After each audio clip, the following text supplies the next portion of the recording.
This might be a little random, but I have a question. Have you ever just sat down in a comfy chair and done nothing? Just swam in your thoughts? No TV, no phone, no nothing. Just you, the chair, and your greatest escape. An impossible place, so heavenly it only lives in your head. I would like to share with you this place I go to, and then you will understand. And if you already have a place of your own, maybe one day you could share with the world that special place. I'm sitting in the tan recliner. The apartment is still and quiet. The usual energy of everyday life is vacant. The family is out for the day, and the cat is asleep across the room. All I want to do is let my conscious and unconscious mind be free in a celestial place, one very distant and special. Now, before I bring you to this place, there is some context to bring up. When I was in high school, there was a game called Elite Dangerous, a simulated space game with the Milky Way galaxy, just for you to explore from jumping star to star. It was possible to get to the center of the galaxy, and it was my mission to get there. I'll admit, I got a little obsessed. Hours of jumping an entire weekend it took me. Not to mention the few failures of burning up in a quasar and running out of fuel from certain stars.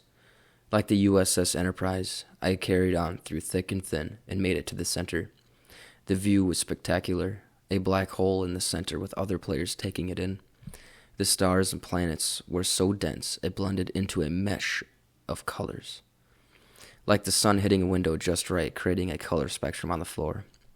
One night, I even had a dream that I was actually there, sitting on one of the millions of planets in a lawn chair. This chair on the planet has become my special place, and I keep it close even though it's so far away. As I look around, I'm focusing on different clusters of stars and admiring how beautiful they are. The cooler next to me used to have a Subway sandwich in it, as I've grown hungry from the trip. Now serves as a footrest. I don't remember how long it took me to get here, but no matter the distance, this place was worth it. My special place. Looking at the organized chaos of matter flying around, I notice my friend coming towards me. He tells me it's time to go. I don't say anything and just try to take in as much as possible before we leave. I look back over and realize I never got used to how he looked. He looked just like me, a clone you could say. I must have blacked out because the setting has now changed. I'm at my mom's house on the side of the street. It's daytime and no one's around. I see a gray alien at the front door waiting for me. I was certain I was in a dream and I was calm, and I wanted to go greet it. So I walked up to it and tried to show it how to shake hands and explain this is how we say hello.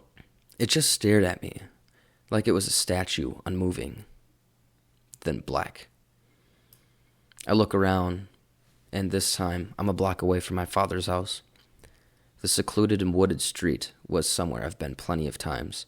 In front of me, I see a detailless car. It was silver and smooth, as if a frame just came off the assembly line. I felt like I was supposed to climb into the driver's seat. And when I did, I was confused. There was no steering wheel or any other interior things a car was supposed to have. Just smooth, silver, and empty. I started to see this as a test, or I wouldn't have been brought here. I tried of thinking of how I could drive, and a light bulb moment came in my head. I thought commands in my head. Up, the frame moved up. After some trials, I got the hang of it. Forward, left, right, higher. I was flying around the treetops in euphoria. After an unknown amount of time, like an arcade machine out of tokens, it was stopping. I fought to move the craft with the commands in my head, but it would glitch out. Suddenly, I wake up. My special place isn't always super relaxing, but I can appreciate the adventure.